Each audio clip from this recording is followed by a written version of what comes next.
Tem gente que acorda, olha para o céu, respira fundo e diz: só por Deus hoje. E não está errada.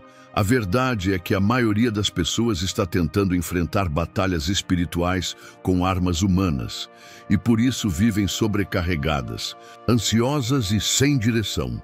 Mas e se eu te dissesse que tudo isso poderia mudar com uma única escolha diária? Há de mergulhar em versículos que não foram escritos apenas para serem lidos, mas para serem vividos. Palavras que carregam promessas escondidas, força que não acaba e sabedoria que derruba gigantes invisíveis. Muita gente acredita que a Bíblia é um livro pesado, difícil, reservado só para quem já é muito de igreja. Mas essa é uma das maiores mentiras que já te contaram.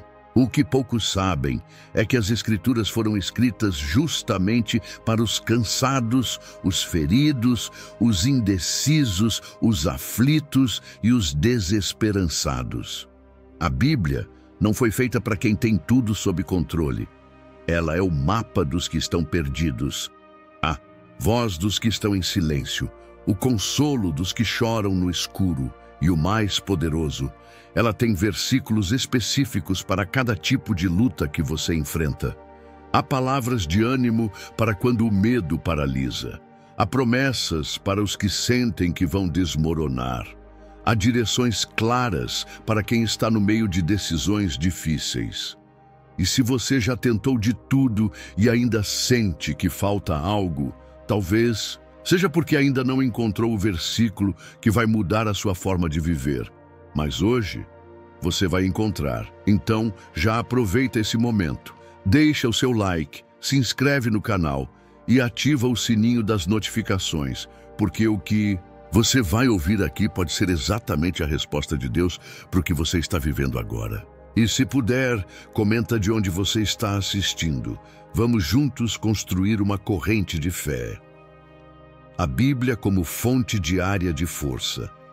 A maioria das pessoas enxerga a Bíblia como um livro antigo, distante da realidade moderna, mas poucos percebem que dentro dela estão os segredos para sobreviver emocionalmente ao mundo de hoje. Não é exagero dizer que se cada manhã começasse com um versículo, muitos surtos de ansiedade, decisões impulsivas e crises existenciais seriam evitadas. A Bíblia é como um poço profundo. Quanto mais se tira, mais se encontra. É ali que os medos silenciosos, os dilemas internos e os desafios invisíveis encontram uma resposta. Simples, mas poderosa. Imagine uma pessoa comum acordando às pressas, celular na mão, agenda cheia e mente já sobrecarregada. Agora, imagine essa mesma pessoa tirando 5 minutos antes de tudo isso, abrindo o livro de Salmos, lendo uma única promessa e respirando fundo. Parece pouco, mas é nesse gesto simples que muita coisa se realinha. A palavra de Deus funciona como um antídoto contra o caos que o mundo impõe. Ela não apenas ensina o que fazer, mas revela quem somos e por que isso importa. É uma âncora para dias turbulentos. A Bíblia tem uma linguagem que atravessa gerações, porque foi escrita para corações, não para épocas. É por isso que textos como o Salmo 23 continuam fazendo sentido até hoje. O Senhor é o meu pastor, nada me faltará. Essas palavras não são poesia religiosa, são escudos espirituais. Ao longo do tempo, pessoas com vidas muito diferentes usaram esses mesmos versículos para vencer depressões, curar traumas e encontrar coragem onde não havia nada. E se funcionou para elas, pode funcionar para você também. Muitos líderes de sucesso, inclusive fora da religião, admitem que seus valores foram moldados pela leitura bíblica. Isso não é coincidência. A Bíblia é um livro de sabedoria aplicada, um manual de enfrentamento para o dia a dia. Por isso, ela deve ser tratada como tal. Não é sobre decorar capítulos, mas sobre viver princípios. Um versículo pode se transformar em atitude, e uma atitude pode mudar completamente a direção da vida. Exemplo, ler Provérbios pela manhã e aplicar uma única instrução no trabalho pode mudar seu ambiente inteiro. Se você trabalha com atendimento ao público, por exemplo, saber que a resposta branda desvia o furor, Provérbios 15:1, já muda sua postura diante de clientes difíceis. Se está criando filhos, entender que ensina a criança no caminho em que deve andar, Provérbios 22:6, não é só uma regra religiosa, mas um mapa para formar caráter. A Bíblia tem essa beleza prática. Ela entra no escritório, na escola, na cozinha e até no volante. Não é um livro para ler só na igreja, mas para viver em cada esquina da vida. Mesmo que a correria tente te convencer de que não há tempo, a palavra de Deus sempre encontra uma brecha. Um áudio bíblico no fone, uma leitura rápida no celular, um versículo colado na geladeira, tudo isso pode se tornar a centelha que reacende a força interior. Porque a verdade é que ninguém sai ileso de um mundo tão exigente. Mas quem tem a Bíblia como escudo nunca entra numa guerra desarmado. O mundo pode até tentar ferir, mas a palavra restaura, protege e fortalece. E é exatamente por isso que, diante dos desafios mais comuns, como o medo que paralisa e corrói as forças, é na Bíblia que se encontra a primeira resposta. Há uma promessa escondida em Isaías que transforma medo em confiança. E é sobre ela que vamos refletir a seguir. Quando o medo bate à porta, Isaías 41:10. Existem dias em que o medo chega sem pedir licença. Às vezes ele entra devagar, como um pensamento incômodo que vai crescendo, e às vezes arromba a porta do coração, trazendo desespero. O que muitos não percebem é que o medo, por mais comum que seja, é um ladrão de planos, de coragem e de paz.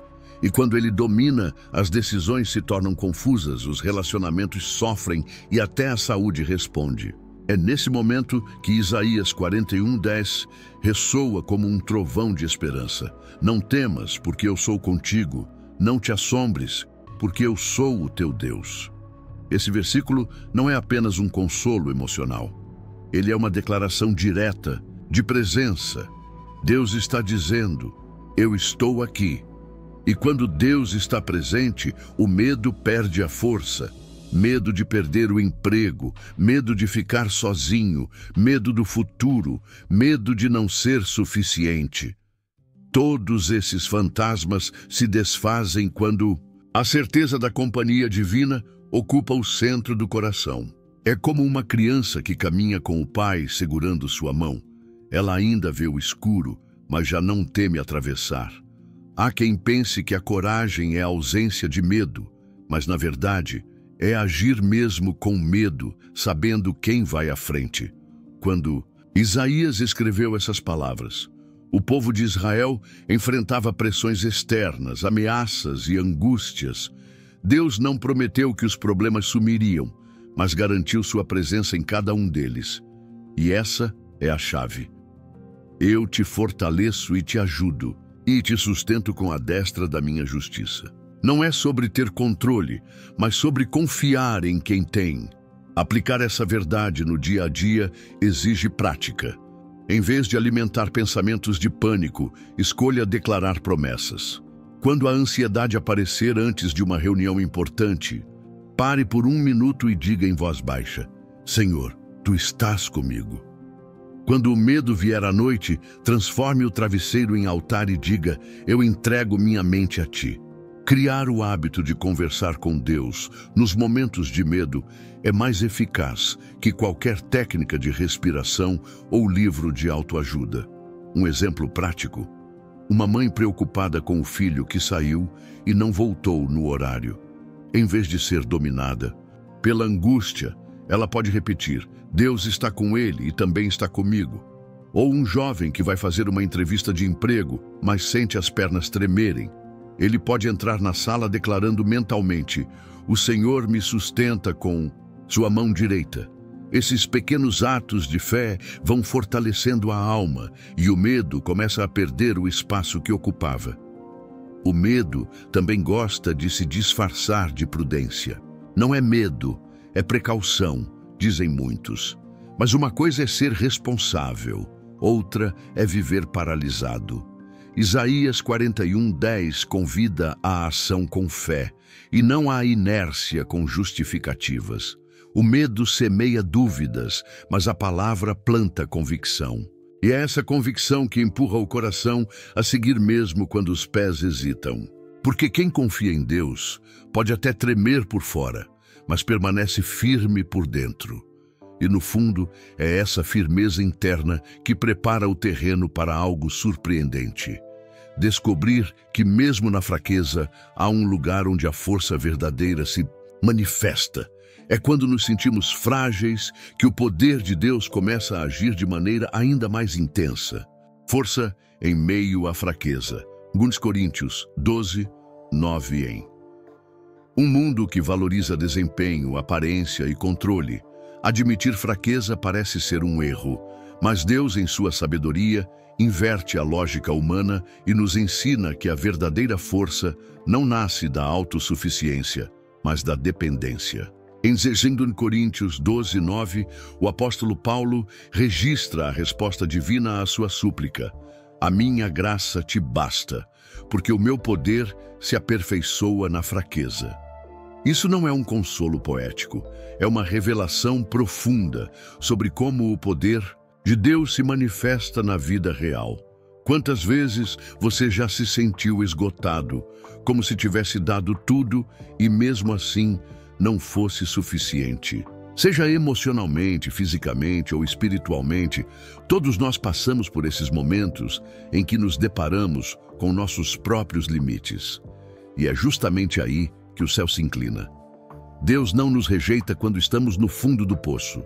Ele se aproxima. A fraqueza humana se torna o palco da intervenção divina.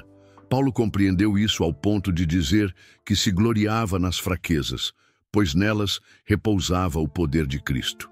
Isso significa que não precisamos fingir estar bem o tempo todo. Não há vergonha em reconhecer cansaço, medo ou incertezas. O problema é quando a fraqueza vira desculpa para parar, em vez de se tornar motivo para clamar. E quando clamamos, algo sobrenatural acontece.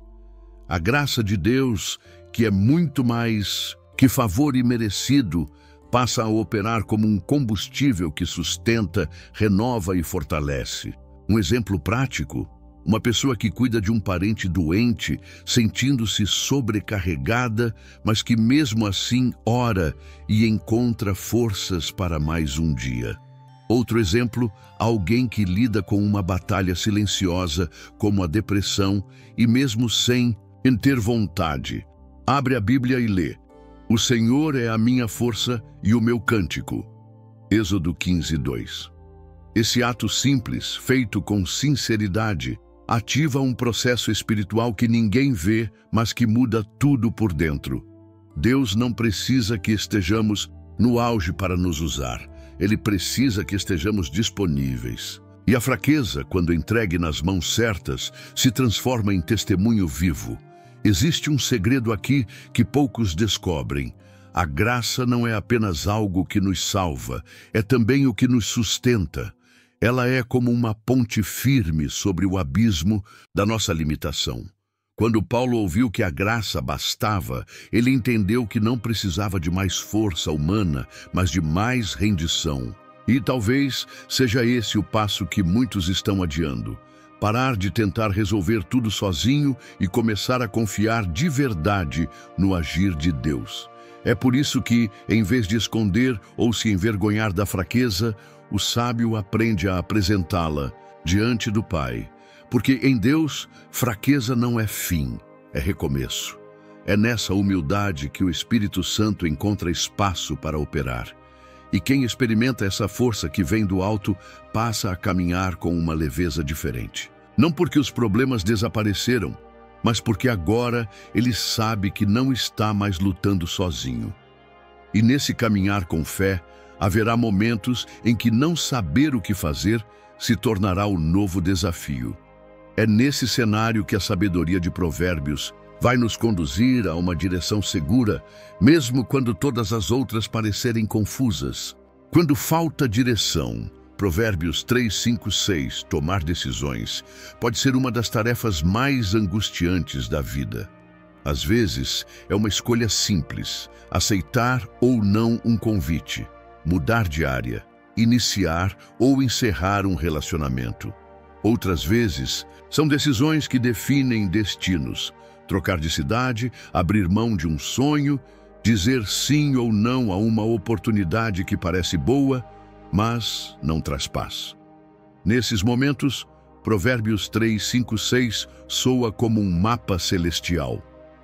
Confia no Senhor de todo o teu coração e não te estribes no teu próprio entendimento. Reconhece-o em todos os teus caminhos e ele endireitará as tuas veredas. Esse versículo tem um detalhe que não pode ser ignorado. Ele não diz para consultar o Senhor apenas nas grandes decisões, mas em todos os caminhos. A sabedoria bíblica não nos ensina a agir por impulso, mas a desenvolver um relacionamento constante com Deus que nos torne sensíveis à sua direção.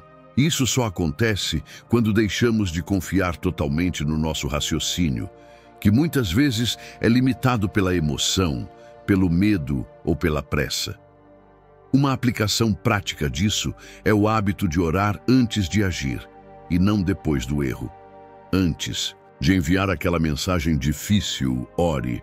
Antes de assinar um contrato, peça discernimento. Antes de mudar de cidade, busque confirmação na palavra. Às vezes, Deus responde através da paz. Outras vezes, Ele responde com silêncio, e o silêncio também é direção. Há quem ache que confiar em Deus é abrir mão da razão, mas, na verdade, é usar a razão aliada à fé. É viver com prudência e com escuta espiritual. Conheço pessoas que evitavam grandes tragédias simplesmente porque ouviram um não de Deus no íntimo e obedeceram. Uma moça que recusou um trabalho muito bem pago porque sentia inquietação em oração. E dias depois, a empresa foi envolvida em um escândalo. Ou um pai que decidiu mudar o plano da família baseado em uma direção que recebeu durante uma leitura de Provérbios. Quando o coração está treinado a reconhecer a voz de Deus, ele aprende a andar sem tropeçar mesmo em caminhos incertos. Mas atenção, confiar em Deus não significa que tudo ficará claro de imediato. Às vezes, a estrada só aparece depois do primeiro passo. É como atravessar um nevoeiro. Cada passo revela mais um pedaço do caminho. Por isso, a chave é reconhecê-lo em cada detalhe. E isso inclui agradecer pelos pequenos livramentos, perceber os sinais que Ele envia e buscar sua presença até nas rotinas mais comuns. Deus fala através de pessoas, circunstâncias, versículos e até atrasos. E quando Ele promete endireitar as tuas veredas, não está falando de atalhos, mas de caminhos seguros. Caminhos onde mesmo os obstáculos fazem parte do processo de aprendizado. Por isso, se você está perdido, pare, respire e ore. Volte para esse versículo e leia em voz alta. A direção não virá de um mapa visível, mas de uma confiança que cresce no íntimo e nos leva ao lugar certo, na hora certa, com as pessoas certas. E se mesmo encontrando a direção, o coração estiver tomado por uma tristeza profunda, a Bíblia ainda tem algo a dizer. Em momentos de dor emocional, há um versículo que se aproxima como um amigo silencioso, pronto para consolar a alma. Nos dias de tristeza, Salmo 34, 18a. Tristeza tem uma forma sutil de invadir o coração. Ela pode vir depois de uma perda, durante uma decepção, ou até sem explicação, apenas se instalando no silêncio da alma. Há dias em que o sorriso custa a sair, em que até levantar da cama parece uma tarefa difícil. É nessas horas que o Salmo 34, 18 se torna um abraço divino. Perto está o Senhor dos que têm o coração quebrantado e salva-os de espírito oprimido. Essa não é apenas uma promessa, é uma presença garantida no meio da dor. Diferente do que muitos pensam, Deus não se afasta nos momentos difíceis. Pelo contrário, é exatamente nesses instantes que ele se aproxima ainda mais. O problema é que, na dor, o ser humano tende a se isolar, acreditando que foi esquecido. Mas a verdade é que quando os olhos se enchem de lágrimas e a voz falha, na oração, Deus escuta até os suspiros. Ele entende a linguagem do coração ferido e, às vezes, o que ele mais deseja é que a gente pare de fingir força e apenas diga: Senhor, está doendo. A Bíblia está repleta de personagens que viveram momentos de tristeza profunda. Davi chorou amargamente, Jeremias é conhecido como o profeta que lamentava, e até Jesus chorou diante do túmulo de Lázaro. Isso nos mostra que sentir tristeza não é sinal de fraqueza espiritual, é parte da jornada humana. A diferença está em onde colocamos nossa dor. Quem derrama suas lágrimas aos pés do Senhor recebe consolo real. Às vezes, o alívio não vem de imediato, mas a força para continuar vem. Há pessoas que, mesmo rodeadas por amigos, sentem-se sozinhas. Outras têm tudo o que o mundo chama de sucesso, mas carregam uma dor silenciosa no peito. Para essas almas cansadas, o Salmo 34:18 não é apenas um versículo, é um refúgio. É como um quarto escuro onde, de repente, entra um feixe de luz. E essa luz não apaga a dor de uma vez, mas revela que ela não será eterna. Que existe um Deus que vê, que ouve e que age no tempo certo. Uma forma prática de experimentar essa proximidade é a adoração. Cante mesmo sem vontade, ore mesmo em lágrimas, leia mesmo sem entender. Faça como Davi, que dizia: Por que estás abatida, ó minha alma? Espera em Deus. Salmo 42:11. Não é fingir alegria, é declarar fé no meio da dor, colocar louvores suaves enquanto se arruma, escrever um diário de oração, ou até caminhar em silêncio repetindo uma promessa. Tudo isso são formas de abrir espaço para que o consolo divino entre. Outra prática eficaz é ajudar alguém. Pode parecer contraintuitivo, mas consolar outro coração machucado alivia o nosso. Um telefonema, uma mensagem de encorajamento, um gesto de bondade. A tristeza tem menos força quando a gente compartilha o que sente e multiplica o que tem. E isso não significa que a dor desaparecerá por completo, mas que ela encontrará um novo lugar dentro de nós. Um lugar onde Deus poderá trabalhar com delicadeza. E quando a tristeza começa a ceder espaço, geralmente algo novo toma lugar. A inquietação, surge a preocupação com o amanhã, com o que pode dar errado, com o que está fora de controle. E é nesse ponto que a ansiedade tenta se instalar. Mas a palavra também tem resposta para isso. Para combater a ansiedade, Filipenses 4:6-7a. Ansiedade é uma das maiores epidemias emocionais do nosso tempo. Ela surge quando a mente tenta viver o amanhã antes do tempo, ou quando o coração fica preso ao que já passou. Em meio a essa agitação, o apóstolo Paulo escreveu algo surpreendente em Filipenses 4:6-7. Não andeis ansiosos por coisa alguma, mas em tudo, pela oração e súplica, com ações de graças, apresentem seus pedidos a Deus. E a paz de Deus, que excede todo o entendimento, guardará os vossos corações e mentes em Cristo Jesus. É um convite à calma, mas não a uma calma qualquer. A calma que vem do céu. É importante notar que Paulo não escreveu esse versículo em um momento tranquilo. Ele estava preso, enfrentando incertezas e injustiças. Mesmo assim, suas palavras atravessam séculos com uma força quase indescritível. Ele nos ensina que a ansiedade não se resolve com controle, mas com entrega. Não se vence tentando prever o futuro, mas confiando aquele futuro a um Deus que já o conhece por completo. É uma mudança de postura, de dentro para fora. Uma prática poderosa para aplicar isso no dia a dia é transformar preocupações em orações. Pegue um caderno e escreva tudo o que está te angustiando. Ao lado de cada item, escreva: Senhor, está nas tuas mãos. Isso pode parecer simples, mas é um ato espiritual profundo. Cada preocupação entregue é um peso a menos nas costas da alma. E quando essa entrega é feita com gratidão, mesmo sem ver a solução, o coração começa a experimentar algo raro: paz. Essa paz mencionada no versículo é descrita como algo que excede todo o entendimento.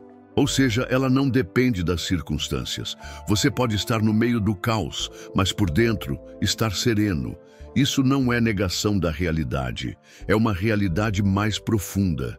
É como um rio subterrâneo que segue fluindo, mesmo quando a superfície está seca.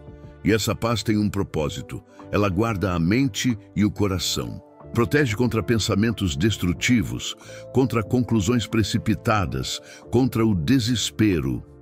A mente ansiosa precisa de alimento certo.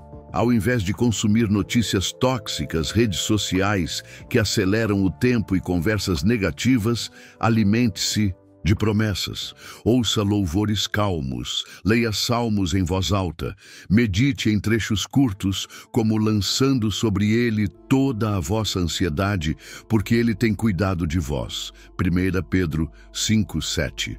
Troque o hábito de reclamar pelo exercício de agradecer. Isso muda a frequência emocional do dia. E não subestime o poder da respiração aliada à oração. Inspirar profundamente dizendo: Deus está comigo. Expirar dizendo: eu entrego o que não posso controlar. Faça isso algumas vezes ao dia. É como reorganizar o caos interno com a presença de Deus. E se a ansiedade persistir, repita esse versículo. Memorize-o. Fale com Deus como um filho fala com o pai, sem máscaras, sem fórmulas, com vulnerabilidade real. E quando o coração estiver mais calmo, é comum que outras áreas da vida comecem a pesar. O trabalho, por exemplo, pode se tornar uma fonte de frustração, cansaço ou pressão constante. Mas mesmo nesse ambiente, há um versículo que muda tudo. Quando os desafios profissionais se tornam pesados, Colossenses 3:23. Ambiente de trabalho pode ser um dos maiores testes da fé no dia a dia. Metas inalcançáveis, pressão constante, falta de reconhecimento, conflitos com colegas e até o medo de perder o emprego. Tudo isso gera um desgaste que vai além do físico. Mas a palavra traz uma perspectiva que muda o olhar sobre o trabalho.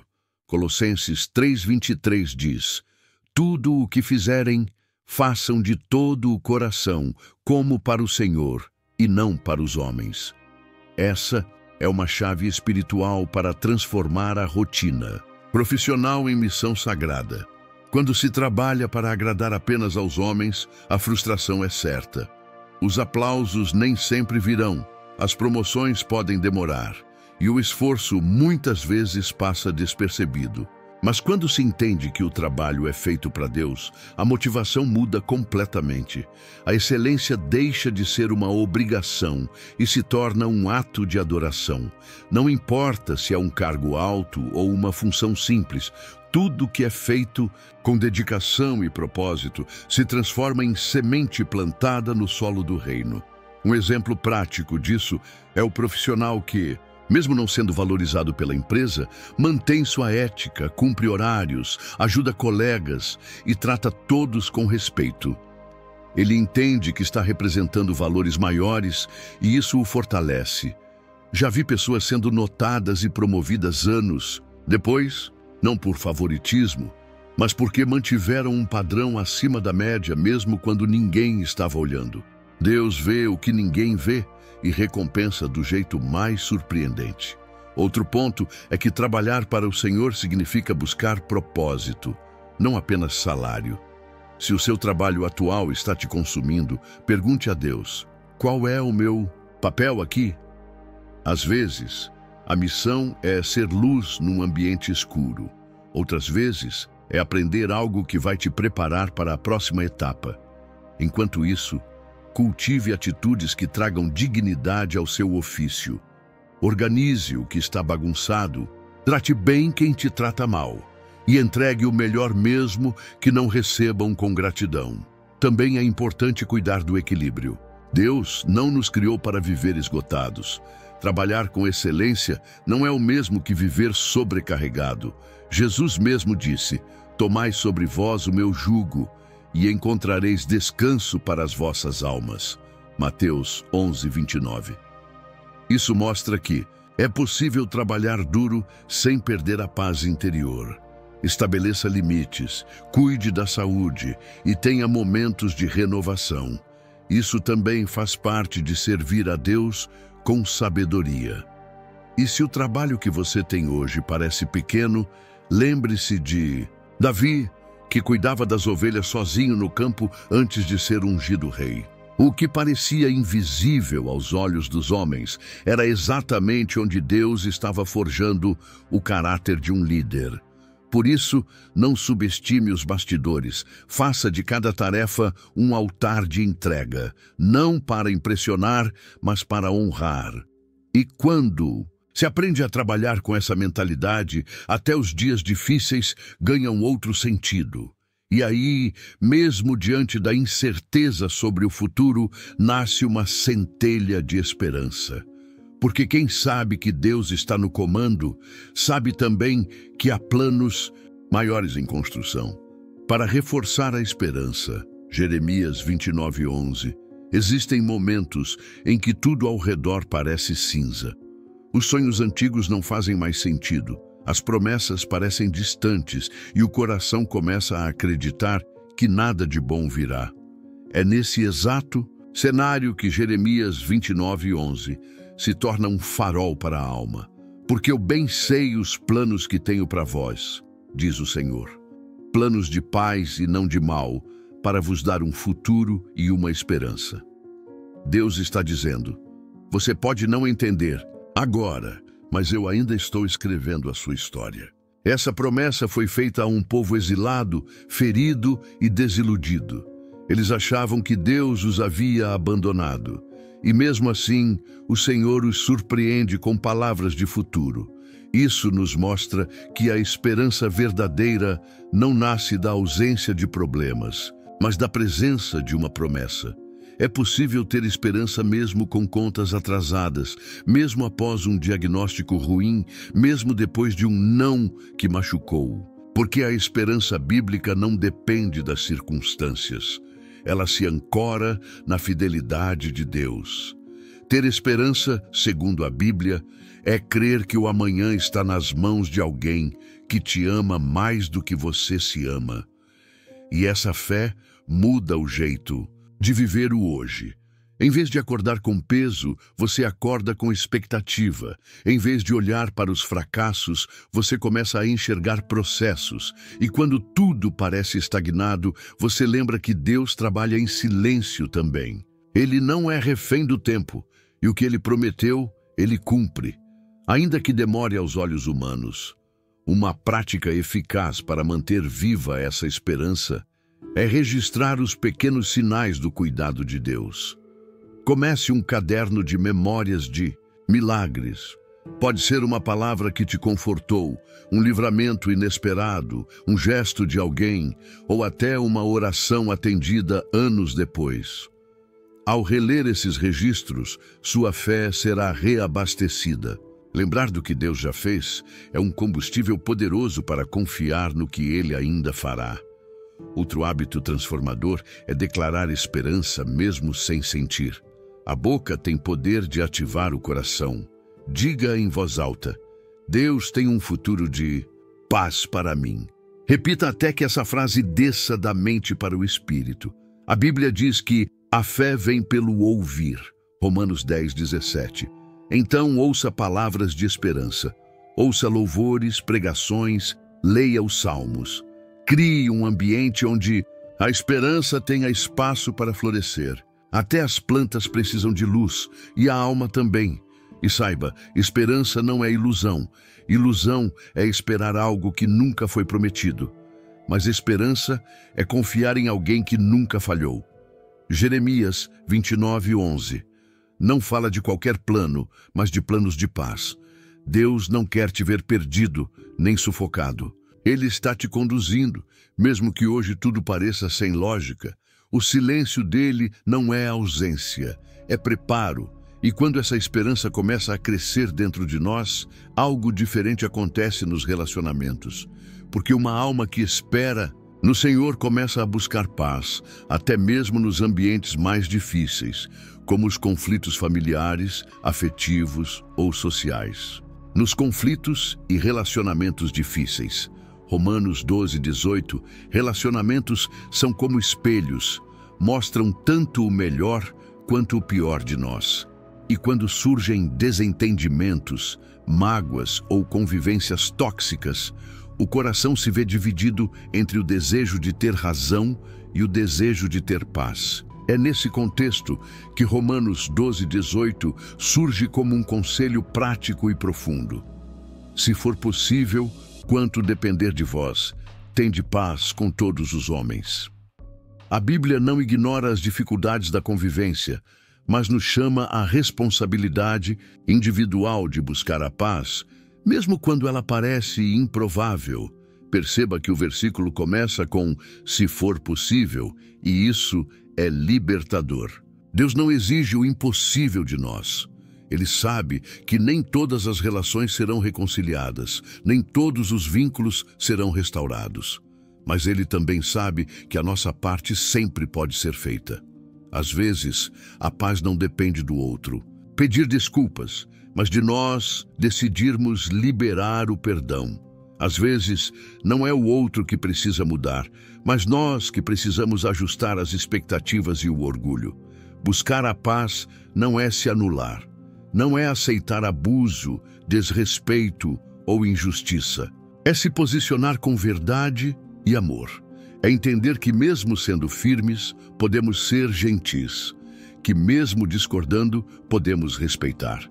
No ambiente familiar, por exemplo, há brigas que se arrastam por anos por causa de palavras malditas e silêncios mal interpretados. Um simples "vamos conversar com calma" pode ser o início de uma ponte. E se o outro não quiser, que ao menos fique claro que a sua parte foi feita com humildade e intenção sincera. O mesmo vale para ambientes de trabalho, vizinhança, igreja ou redes sociais. A paz não se impõe, ela se constrói e começa dentro de nós. Quando estamos em paz com Deus, fica mais fácil agir com sabedoria diante das provocações. Jesus nos ensinou a orar por quem nos persegue, a oferecer a outra face, a vencer o mal com o bem. Isso não é fraqueza, é domínio espiritual. É ter poder sobre si mesmo e não ser controlado pelo impulso ou pela mágoa. Uma dica prática é fazer uma oração específica por aquela pessoa com quem você tem conflito. Não ore apenas para que ela mude. Ore para que seu coração seja curado, para que você a veja com os olhos de Deus. Pode ser difícil no começo, mas aos poucos o Espírito Santo vai desfazendo os nós internos. E mesmo que a relação nunca volte a ser como antes, você será livre da prisão emocional que o rancor causa. Outra prática é evitar alimentar o ciclo do conflito. Evite conversas carregadas de indiretas. Evite reações automáticas. Evite expor a dor ao público apenas para gerar apoio. Em vez disso, busque conselhos sábios, abra o coração com maturidade e, se possível, proponha reconciliação. Não por obrigação, mas por convicção. Porque quem planta a paz, colhe leveza. E quando se vive nessa paz interior, mesmo sendo ferido, surge uma confiança silenciosa, a de que Deus vê tudo, inclusive as injustiças, os julgamentos errados e os ataques velados. E é justamente quando nos sentimos injustiçados que outro versículo nos lembra a quem devemos entregar os nossos caminhos. Quando se sente injustiçado, Salmo 37, 5, 6, poucas coisas doem tanto quanto a injustiça. Ser acusado do que não fez, ser ignorado depois de tanto esforço, ser trocado, esquecido, silenciado. Essas feridas não são visíveis, mas sangram por dentro. E nesses momentos em que tudo parece injusto, o Salmo 37, 5, 6 se apresenta como uma âncora para a alma. Entrega o teu caminho ao Senhor. Confia nele e ele o fará. E ele fará sobressair a tua justiça como a luz e o teu juízo como o meio-dia. É uma promessa de vindicação, mas que exige confiança no tempo e no modo de Deus. O salmista não diz apenas para orar, ele usa a palavra entrega. E essa palavra carrega peso. Entregar é abrir mão do controle, é parar de lutar com as próprias mãos, é dizer, Senhor, eu sei que tu vês. Isso é difícil quando tudo dentro de nós grita por resposta imediata, por justiça humana, por reconhecimento. Mas é exatamente aí que se revela o caráter de quem confia de verdade. É capaz de descansar enquanto espera. A injustiça tende a gerar dois extremos perigosos, o desejo de vingança ou a autopiedade. Ambos destroem o coração. A palavra nos convida a ter um caminho mais elevado, o da confiança ativa. Isso significa continuar fazendo o bem, mesmo quando mal interpretado. Significa manter a integridade, mesmo sendo acusado injustamente. Um exemplo prático, José do Egito. Ele foi traído pelos irmãos, vendido, caluniado, preso, mas permaneceu fiel. E no tempo certo, Deus o exaltou diante de todos. O versículo também promete que a justiça brilhará como a luz. Ou seja, aquilo que hoje está encoberto será exposto no tempo de Deus. Não é preciso provar nada a todo instante. Deus sabe como fazer com que a verdade apareça, sem que você precise ferir ninguém para isso. A justiça de Deus não erra de endereço. E quando ela chega, vem com equilíbrio, com propósito, com restauração. É diferente da justiça apressada dos homens. Enquanto isso, viva com leveza. Não carregue nas costas o peso da opinião dos outros. Nem toda crítica merece resposta. Nem toda ofensa merece reação. Às vezes, o maior ato de fé é o silêncio. É escolher não revidar, não se justificar, não se desesperar. Faça a sua parte com excelência e deixe o restante nas mãos daquele que vê além da aparência. Ele conhece motivações, intenções e bastidores, uma maneira prática de viver. Esse salmo é substituir a reação pela intercessão. Quando for tentado a devolver na mesma moeda, ore. Quando quiser provar que está certo, escolha se calar e entregar. E quando sentir raiva ou tristeza, leve isso para Deus sem filtro, como Davi fazia nos Salmos. A entrega é um processo, e às vezes ela precisa ser feita diariamente, até que a paz ocupe o lugar da ferida. E quando essa confiança se torna real, até as tentações perdem o poder. Porque quem sabe que está nas mãos de Deus, sabe também que pode vencer não apenas a injustiça externa, mas também as batalhas internas. E é justamente diante das tentações que uma nova promessa bíblica nos guia. Diante da tentação, 1 Coríntios 10, 13a. Tentação é um visitante insistente. Ela aparece quando estamos distraídos, cansados ou até quando tudo está indo bem. É sorrateira, persuasiva e às vezes parece até justificável. Mas o apóstolo Paulo, com a sabedoria de quem conhecia os embates da alma, escreveu em 1 Coríntios 10, 13: Não vos sobreveio tentação que não fosse humana, mas Deus é fiel, e não permitirá que sejais tentados além do que podeis suportar. Pelo contrário, juntamente com a tentação, vos proverá livramento, de sorte que a possais suportar. Essa promessa não apenas conforta, ela equipa o coração. Paulo nos lembra de algo fundamental. A tentação é comum à natureza humana, ou seja, ninguém está imune. Pastores, líderes, jovens, casais, mães, empresários, todos, em algum momento, são tentados. E reconhecer isso não é sinal de fraqueza, é sinal de vigilância. Mas o que muda tudo é a fidelidade de Deus. Ele não nos abandona no campo de batalha. Ele nos sustenta, nos alerta e, mais importante, prepara uma saída. Uma forma prática de lidar com a tentação é antecipar a reação. Identifique seus pontos fracos e crie estratégias espirituais para enfrentá-los. Se a sua fraqueza é o orgulho, ore pedindo humildade diariamente. Se é a impulsividade, pratique o silêncio antes de responder. Se é a pornografia, evite estar sozinho em ambientes digitais sem propósito. Deus não nos dá uma armadura espiritual à toa. A oração, a palavra, o jejum e a comunhão são armas poderosas. Um exemplo bíblico claro é o de Jesus no deserto. Ele foi tentado em 3 áreas: desejo físico, vaidade e poder, mas venceu cada investida com a mesma arma, a palavra. Ele respondeu com autoridade. Está escrito. Mateus 4. Isso nos ensina que conhecer as Escrituras não é apenas para adquirir sabedoria, mas para resistir ao mal. Memorize versículos que confrontam suas tentações. Declare-os em voz alta quando a mente for atacada. Além disso, ter alguém de confiança para caminhar junto é essencial. Um amigo de fé, um mentor, alguém com quem você possa ser real e vulnerável. A Bíblia diz: confessai as vossas culpas uns aos outros e orai uns pelos outros para que sareis. Tiago 5,16. A tentação perde força quando é exposta à luz. O segredo alimenta o ciclo, a verdade rompe a cadeia e lembre-se, cair não te define, mas permanecer caído, sim. Se houver falha, levante.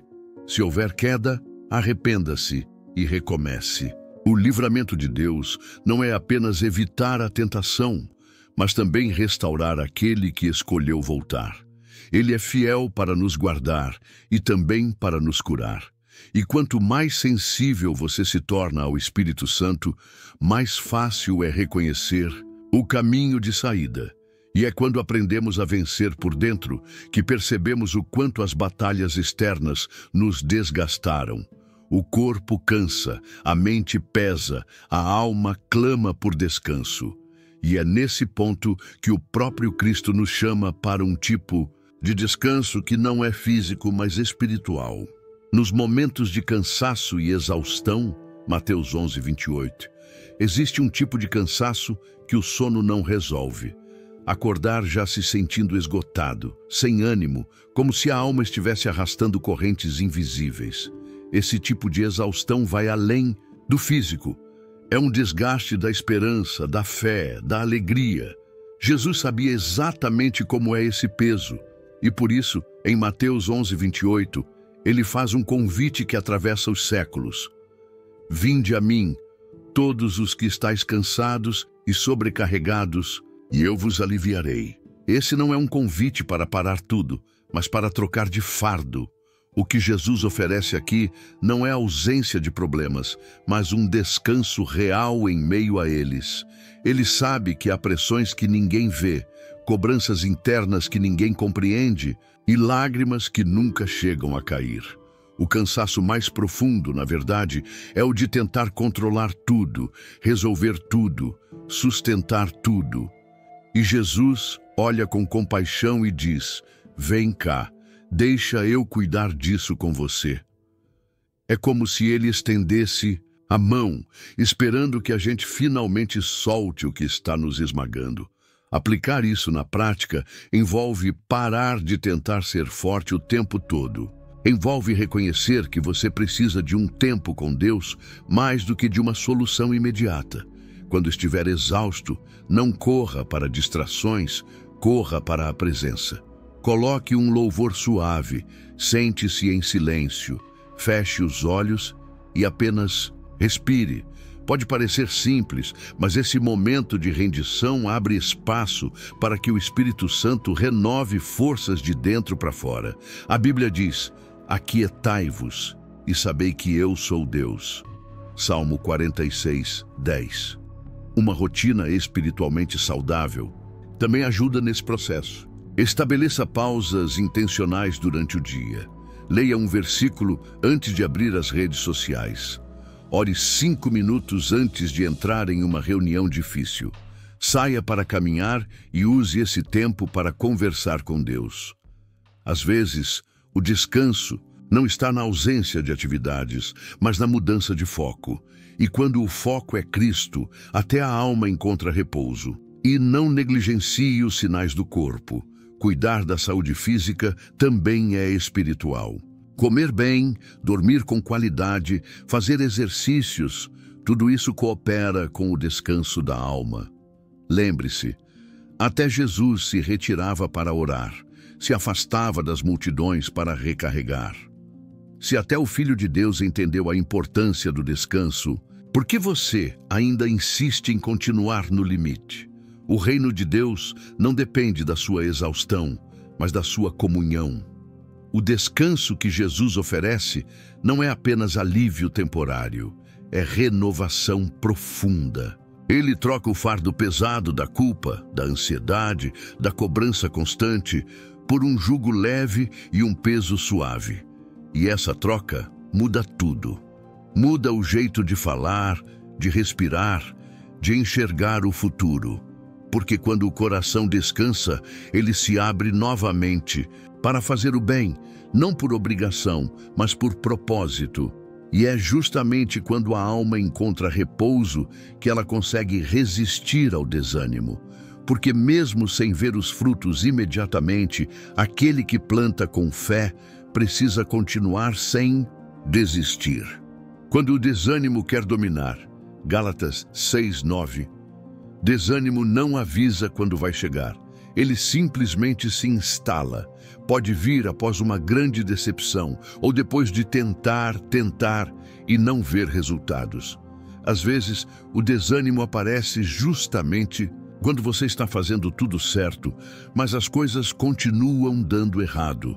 É nesses momentos que Gálatas 6:9 precisa ser lembrado como uma âncora. E não nos cansemos de fazer o bem, pois no tempo próprio colheremos se não desanimarmos. Esse versículo é mais do que um conselho, é uma profecia de continuidade. Note que a colheita não é prometida para quem começa, mas para quem persiste. Há algo precioso nessa frase. Se não desanimarmos.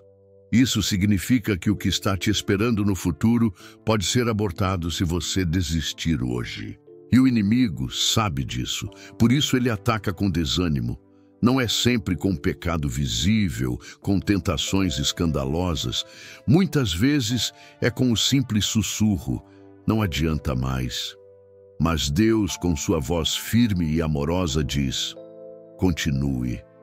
É fundamental entender que os frutos nem sempre aparecem no nosso tempo. Existem sementes que demoram mais para germinar. E quanto mais profundo é o propósito, mais longa pode ser a espera. Mas toda espera com Deus tem um tempo exato. Você não está regando o solo à toa. O esforço que ninguém viu, o bem que você fez em silêncio, o perdão que você liberou quando doeu, a ajuda que você ofereceu mesmo cansado, tudo isso está sendo contado. Uma forma prática de combater o desânimo é manter um diário de progresso. Registre o que você já venceu, as portas que já se abriram, os passos que já deu. Isso ajuda a enxergar que, mesmo com tropeços, você está avançando.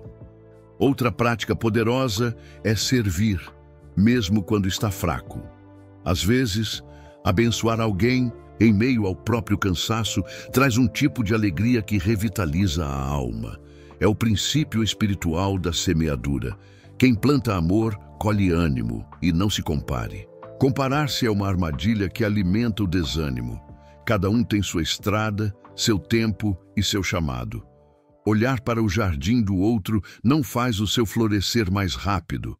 Ao contrário, atrasa o florescimento que depende do seu foco. Fixe os olhos em Jesus. Ele também enfrentou dias difíceis, rejeição, dor e solidão, mas não desistiu. E por isso, hoje, ele nos dá forças para continuar. Ouvir testemunhos de quem perseverou também ajuda. Converse com pessoas maduras na fé. Ouça histórias de quem passou por noites longas, mas viu o sol nascer. Essas narrativas fortalecem a esperança e mostram que o desânimo é um visitante, não um inquilino. Ele até pode bater à porta, mas você decide se vai deixá-lo entrar. Alimente a fé com louvor, leitura, oração e propósito. E quando a fé volta a se acender, algo lindo acontece.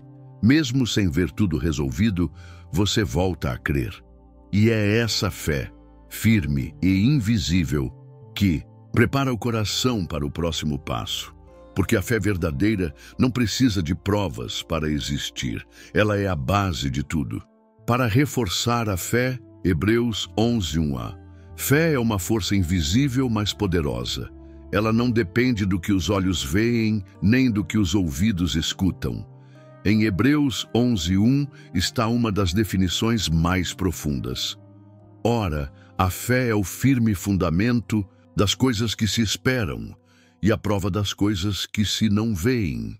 Esse versículo é uma pedra angular para quem deseja caminhar com Deus mesmo em terrenos incertos. Porque crer é justamente isso, avançar mesmo quando não há sinal visível de vitória. Muitos confundem fé com otimismo, mas são coisas diferentes. O otimismo diz, vai dar certo. A fé diz, mesmo que não pareça, Deus está no controle. O otimismo se baseia em probabilidades, a fé em promessas. E para viver pela fé, é preciso construir um alicerce sólido. A base não pode ser o que sentimos, mas o que sabemos. E o que sabemos? Que Deus é fiel, que Ele não muda, que Sua palavra não volta vazia, que Ele age até quando parece estar em silêncio. Alimentar a fé exige disciplina espiritual. Não se trata apenas de orar em momentos difíceis, mas de viver em constante comunhão com Deus. Ler a Bíblia todos os dias, mesmo quando não se sente vontade, ouvir louvores, participar de uma comunidade de fé, tudo isso constrói um ambiente onde a fé cresce. Um exemplo prático, quando você se depara com uma notícia ruim, em vez de se desesperar, você declara, Deus continua sendo bom. Eu confio. A fé também se fortalece através da memória. Lembrar dos livramentos passados, das promessas cumpridas, dos milagres pequenos e grandes. Relembrar aquilo que Deus já fez renova a certeza do que Ele ainda vai fazer. Por isso, um hábito poderoso é escrever os testemunhos, registrar as orações atendidas e, em momentos de dúvida, reler cada uma delas como quem revisita cartas de amor enviadas por Deus ao longo da vida. Mas há algo importante. A fé precisa ser colocada em prática. É agir mesmo sem garantias, confiar mesmo sem explicação, obedecer mesmo sem entender. Assim como Abraão saiu da sua terra sem saber para onde ia, mas confiou. Ou como Noé construiu a arca sem uma única nuvem no céu.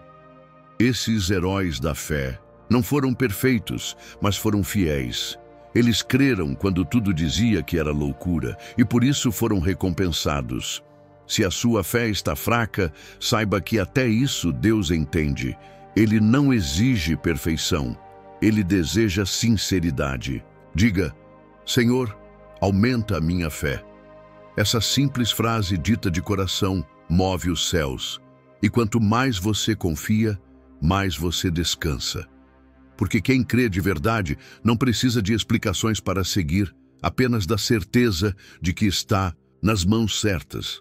E quando essa fé se torna firme, até os momentos de solidão ganham outro sentido.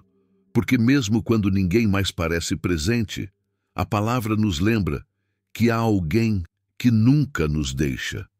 E é exatamente essa presença constante que sustenta a alma em tempos de isolamento, diante da solidão. Deuteronômio 31, 6a. Solidão pode ser silenciosa e devastadora. Ela pode surgir mesmo cercada de pessoas, no meio de uma multidão, num casamento, numa sala de trabalho ou no quarto à noite. Há quem sorria por fora e grite por dentro. E para todos os que já se sentiram ou estão se sentindo sozinhos, existe uma promessa poderosa em Deuteronômio 31, 6. Sede fortes e corajosos. Não temais, nem vos assusteis diante deles, porque o Senhor, vosso Deus, é quem vai convosco. Ele não vos deixará nem vos desamparará. É uma declaração divina de presença permanente. Essa palavra foi dada ao povo de Israel num momento de transição, quando Moisés estava se despedindo e Josué assumiria a liderança. Havia medo, insegurança e a sensação de perda. Deus sabia que, humanamente falando, eles sentiriam-se abandonados. Mas então ele deixou claro: eu vou com vocês. Essa é a diferença entre viver a solidão do mundo e experimentar a companhia de Deus. Ele não apenas visita, ele habita. Ele não aparece por instantes, ele permanece. Em momentos de solidão, é comum pensar: ninguém me entende. E talvez, humanamente, isso seja verdade. Mas Deus entende. Ele conhece cada pensamento antes mesmo de ser formado. Ele vê as lágrimas escondidas, os abraços desejados, os silêncios carregados de dor. E mais, ele se importa. Jesus, em sua humanidade, também enfrentou solidão no Getsêmani e na cruz.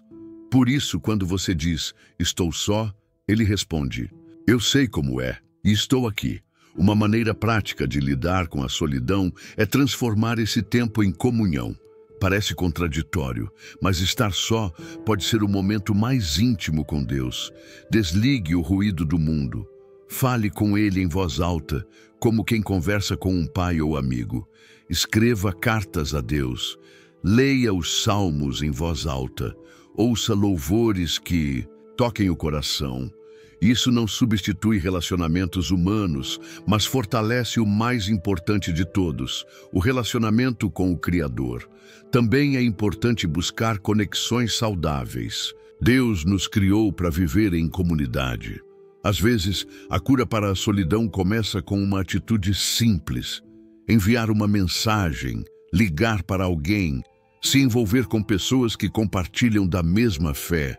A solidão se alimenta do isolamento, mas enfraquece quando encontra vínculos verdadeiros. Não espere perfeição nos outros, ofereça presença. Às vezes, você será a resposta para a solidão de alguém. E lembre-se, não estar cercado não significa estar abandonado. A promessa de Deuteronômio é clara: Ele não te deixará. Isso não é figura de linguagem, é aliança. Deus está ao lado, mesmo quando o coração insiste em não sentir. E essa presença muda tudo. Ela traz conforto, direção, força e propósito. Aos poucos, o vazio vai sendo preenchido não com barulho ou distração, mas com paz. E quando o coração está preenchido com essa certeza de que Deus não abandona, nasce uma convicção profunda. Tudo o que enfrentamos pode ser atravessado com fé e sabedoria, se estivermos alicerçados na palavra. Porque ela não é um livro antigo, mas um alimento vivo, diário, indispensável. A palavra que sustenta todos os dias, em meio a tantas vozes que tentam nos guiar, notícias, opiniões, pressões sociais, sentimentos voláteis, há uma voz que permanece firme, clara e eterna. A voz da palavra de Deus. Ela não muda com o tempo, não depende de modas, nem precisa de atualizações. A Bíblia é o único livro que, ao invés de você ler, ela te lê. Ela sonda, revela, confronta e cura. É mais que um texto, é alimento, lâmpada, espada e abrigo. Quem aprende a se alimentar da palavra diariamente encontra sustento mesmo. Nos dias em que tudo parece desmoronar, Jesus disse: "Nem só de pão viverá o homem, mas de toda palavra que procede da boca de Deus." A Mateus 4:4. Isso quer dizer que, mesmo que você tenha casa, comida, saúde e um bom emprego, se estiver longe da palavra, ainda assim faltará algo essencial. A alma precisa de alimento espiritual. E assim como o corpo se enfraquece sem comer, o espírito se enfraquece sem a Escritura. Muitos sentimentos de vazio, ansiedade e confusão poderiam ser resolvidos com um versículo lido com atenção e fé. Tornar a Bíblia uma fonte diária é um ato de sabedoria. Não espere por grandes problemas para buscar consolo. Não dependa apenas das pregações de domingo. Crie o hábito de abrir a Escritura todos os dias, mesmo que por poucos minutos. Leia um salmo ao acordar. Medite em um versículo antes de dormir. Anote promessas em papéis e cole no espelho, na geladeira, no carro. Aos poucos, essas palavras vão moldando a sua forma de pensar, decidir e viver. E não subestime o poder de um único versículo. Às vezes, Deus fala de forma profunda através de uma única linha. Pode ser algo que você já leu dezenas de vezes, mas naquele dia ela se transforma em resposta. Porque a Bíblia é viva, e quem está vivo se move, reage e fala. Quando você abre a Bíblia com o coração aberto, não está apenas lendo um livro, está tendo um encontro com o autor. Além disso, a palavra é um escudo. Em tempos de dúvida, ela traz clareza. Em tempos de luto, ela consola. Em tempos de provação, ela fortalece. Em tempos de alegria, ela orienta. É por isso que tantas pessoas que passaram pelos maiores desertos da vida permaneceram firmes, porque estavam enraizadas na palavra. Ela não evita tempestades, mas garante que você permaneça de pé no meio delas. Se você deseja uma vida mais leve, mais segura, mais coerente, comece por aqui. Abra a Bíblia. Leia não apenas por obrigação, mas por relacionamento. Busque não apenas por respostas, mas por presença. Deixe que cada versículo se torne uma ponte entre você e o céu. E ao longo dos dias, você perceberá que a palavra de Deus não é algo que se lê uma vez, é algo que se vive todos os dias. E ao viver isso de forma constante, você não apenas será transformado, você também se tornará um instrumento de transformação na vida de outras pessoas. Porque quem carrega a palavra no coração, carrega luz nos passos e esperança no olhar. Agora me diga com sinceridade, qual desses versículos falou mais forte com você hoje?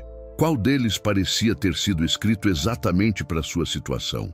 Porque a verdade é que Deus continua falando, e a palavra dele continua sendo viva, eficaz e pessoal. Só que não basta ouvir, é preciso aplicar. Não basta saber o versículo de cor, é preciso viver como quem confia nele de verdade. E você? Está disposto a começar a praticar a Bíblia todos os dias, como seu manual de enfrentamento? Quantas vezes você já tentou lutar com as próprias forças e só se desgastou? E se a solução não for lutar mais, mas confiar mais? E se for parar de correr e começar a meditar? Hoje você teve acesso a promessas que podem mudar o seu dia ou mudar a sua vida inteira. Mas a decisão de colocar isso em prática é sua. Você vai continuar enfrentando seus dias com o peso nas costas, ou vai caminhar com a leveza de quem sabe que Deus está à frente? E se esse conteúdo falou com você, compartilha com alguém que também esteja enfrentando lutas. Você pode ser o canal que Deus quer usar para mudar o dia, ou até o destino de outra pessoa. A palavra funciona, ela transforma, mas só transforma quem decide levá-la a sério. Então, antes de sair, já deixa o seu like, se inscreve no canal e ativa as notificações. Aqui você vai continuar aprendendo como usar a Bíblia como bússola, espada e escudo. Porque viver pela fé é uma escolha, e a sua jornada pode começar agora.